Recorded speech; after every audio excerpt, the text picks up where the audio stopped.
Brian Sorensen's been sacked from Everton? Sad news for him. You know, we know they've been up and down. We said it even last week.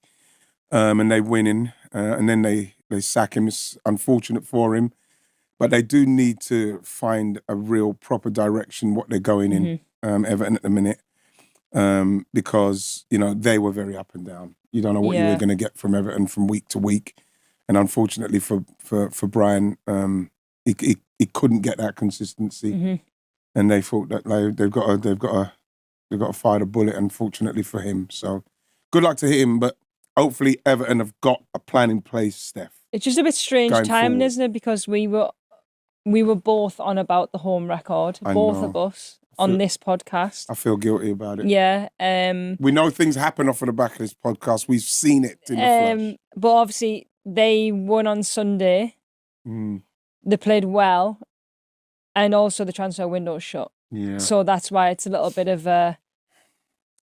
But I do get what you're saying this in the respects of Everton. Like, what are they going to be? What type of women's team are they going to be? Are they going to be happy being in that bottom four?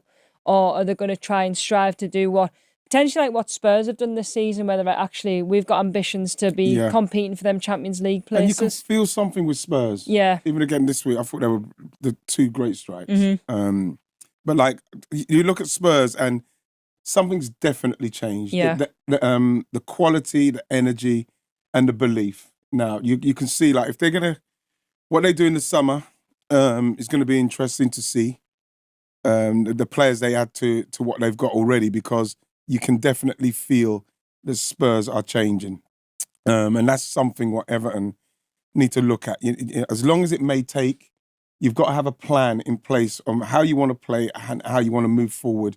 Can't just leave it to a manager's like results. Maybe they're not coached how you want them to be coached. Maybe they're not progressing as quickly as you want them to do. But then get somebody that you're going to give the time, Steph, and give him the capability to try and make the team better. And you need it to be like something that players that want to come and sign for them, even if it is about a project where that kind of ambition's going to be. Look at London City in terms of it's all about the project there. It's about what you could be part of. And if Everton can create something like that, because they've got Goodison Park to play on, unbelievable stadium, a stadium with such heritage, that's a pull for somebody to go and play there every single week. And I do feel like Everton could become one of them teams where they are really, really ambitious. So I'm actually interested to see who they do bring in, whether that's male or female, and in like what direction they're going to go. Again, whoever Everton do go for, you know, hopefully they give that person the time and the stability and the capability to do their job properly. Yeah. Because I do feel sorry for Brian Sorensen. Can we talk about Chelsea? And what's going on? What is happening? What's gone on? It just doesn't, none of their... This is new for us, isn't it? Chelsea territory. We've not really... I think I saw a stat that they've not lost 2 games on the spin for something like 11 years. They haven't lost 2 games on the spin. Yeah. In the WSL. You know what? That game on Sunday, obviously being there, like it was probably by far the best game that I've watched City for a long, long time. And being a pundit doing that game being part of City was amazing. So it was an unbelievable day for me personally, but also for the club. And I think to give credit where credit's due, I think City are by far the best footballing team in the WSL. Yeah. I think from a composure point of view, and the thing that we were probably missing was that clinical side of the game of being ruthless. And I think, like what you said in terms of that front four, but also the ability to bring players off the bench. Yeah. I think I said it at the end of the game. I think what's been different this season for City, I always felt that the fundamentals and the foundations were always there.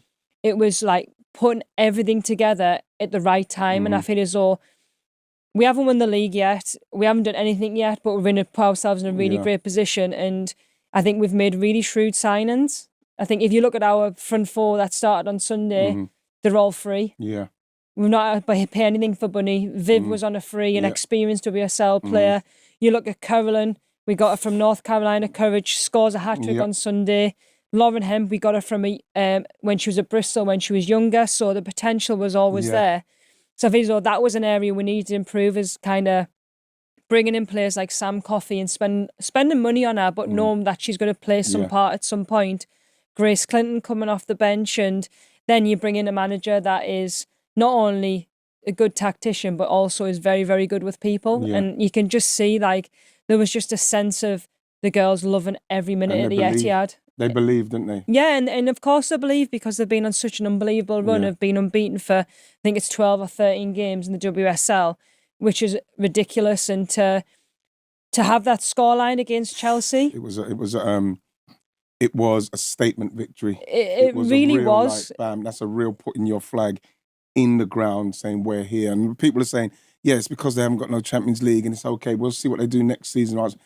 That's all fine. That's all fine and good to say. But you can see, like you mentioned, with the squad, what they've got and the squad they're going to hopefully build after this happens. Because, like, I can confidently say now, this City are going to win the league. You know, when you dismantle the 7-time champions of the WSL, that clinically, Yeah. you don't lose the league. You're not losing the league. How many points are they in front now? 9? It's 11, isn't it? It's 11 points. Manchester actually. United, yeah. 11 points and flying. We're talking about, like, Caroline was magnificent. You know, Viv is good. Viv is... That second finish, I honestly, knew you'd probably appreciate beautiful. the finish. But, I mean, you would never think that she would be that star girl on that day. Everything's about Bunny, about Viv. Viv, yeah. But you know what? I think she's, the last few games, I think, and this is what's probably changed with City, we're using players' strengths. So Caroline likes to run. She likes to run space. She likes to dribble. And of course, yeah, a first finish from a corner. Yeah. But she's got the confidence to do it, and you don't hit that shot unless you know that you're valued, and like the manager really values you, and also the rest of your teammates do. And that was the difference. And you know what was disappointing was just, there was a different vibe with Chelsea, and I can't really explain it. And you know what? Why you can't explain it is because what you're seeing is a team, for me, and it might be controversial, that look like they've given up. They look like they've given up on the fact that, okay, we're not going to win this year. We've got a new manager. It's not going as well as it could be. You know, players are not in great form. You know, and teams have kind of, like, I wouldn't say found you out or worked you out, but you maybe being serial winners like you are, it's tiring. You've got a real challenge in Man City, and you just haven't got the fight for it. They haven't got the fight for it. Chelsea, what we're seeing from them at the moment is something that you know, obviously Emma Hayes and what Emma Hayes gives as a manager and a player welfare, all that sort of stuff that's needed in the game, not only the women's but the men's.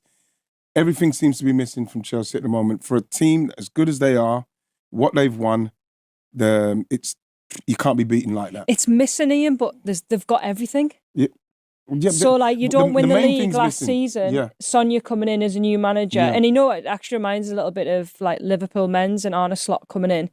You win your first league title, but then you come in and you can see that Sonia's trying to build her team the way that she wants to build it in terms of even the style of play.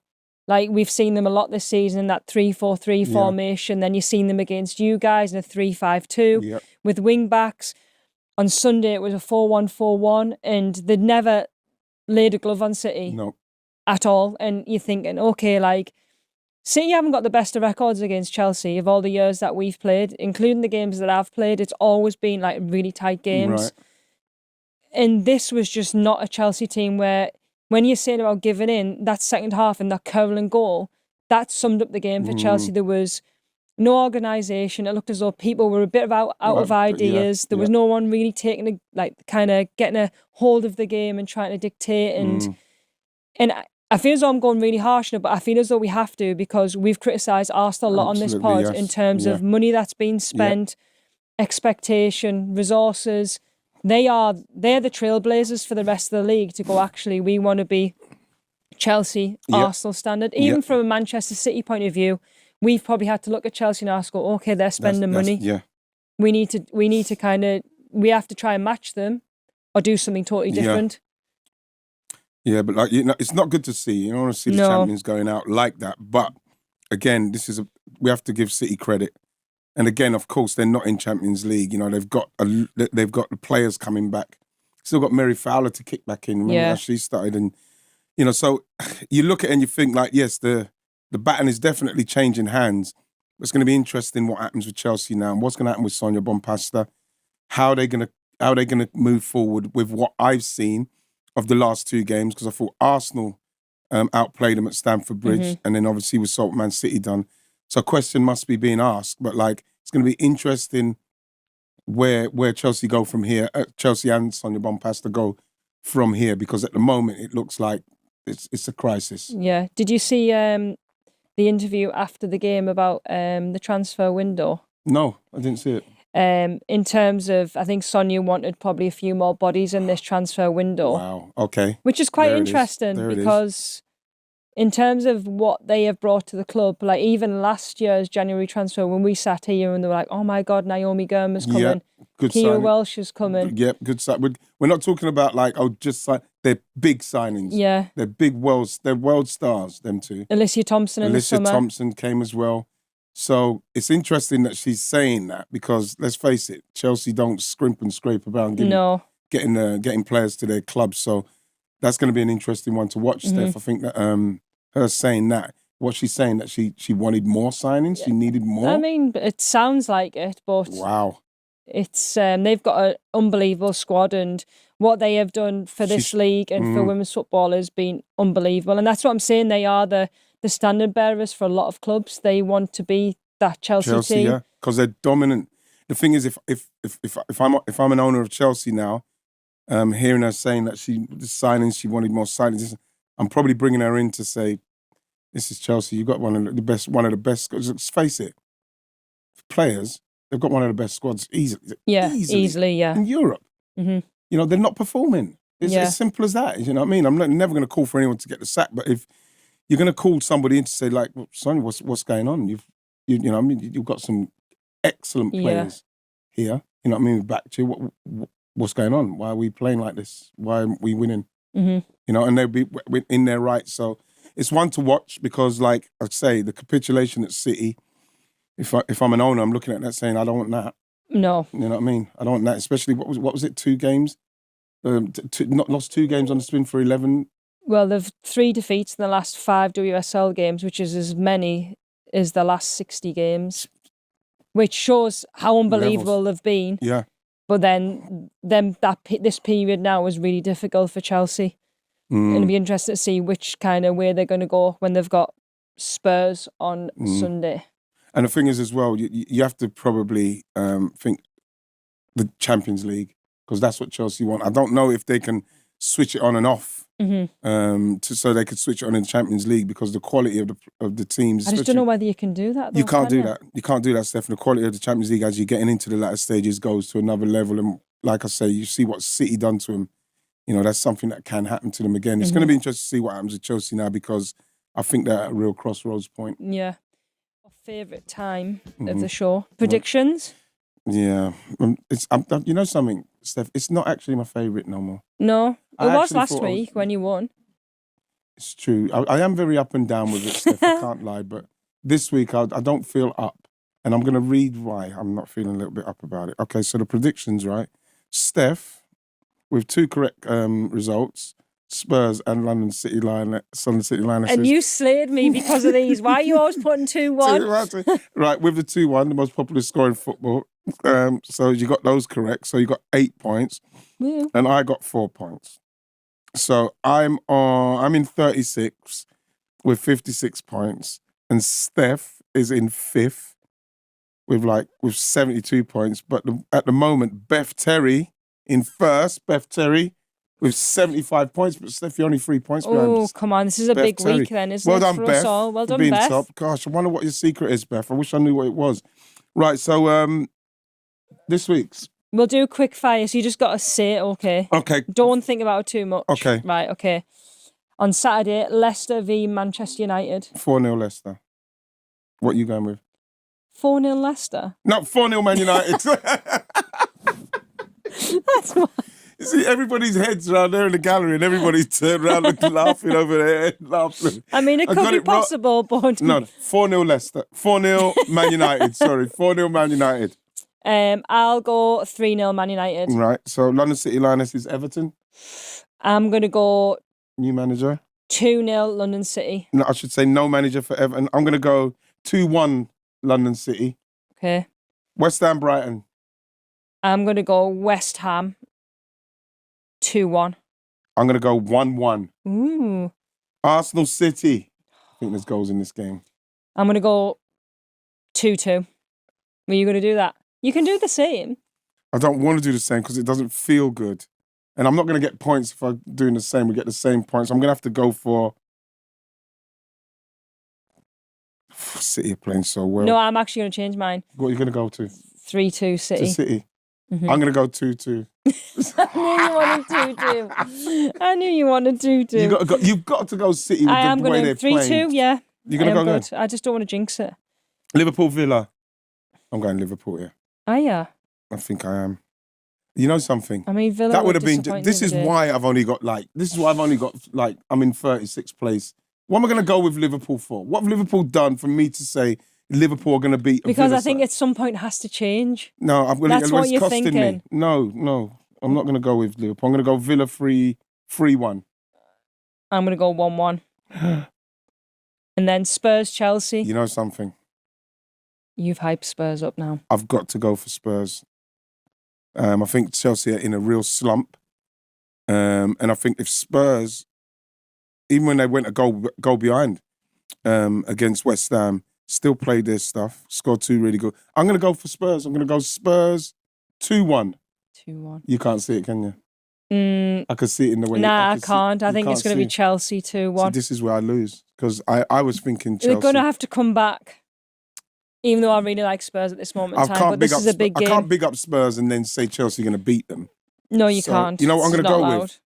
I don't think that's a drawed game. No one's drawing that game. I think someone's winning it, and I'm going to go for Spurs to win it 2-1. Stick with your gut. You happy with them? I am. Yeah. What did you say?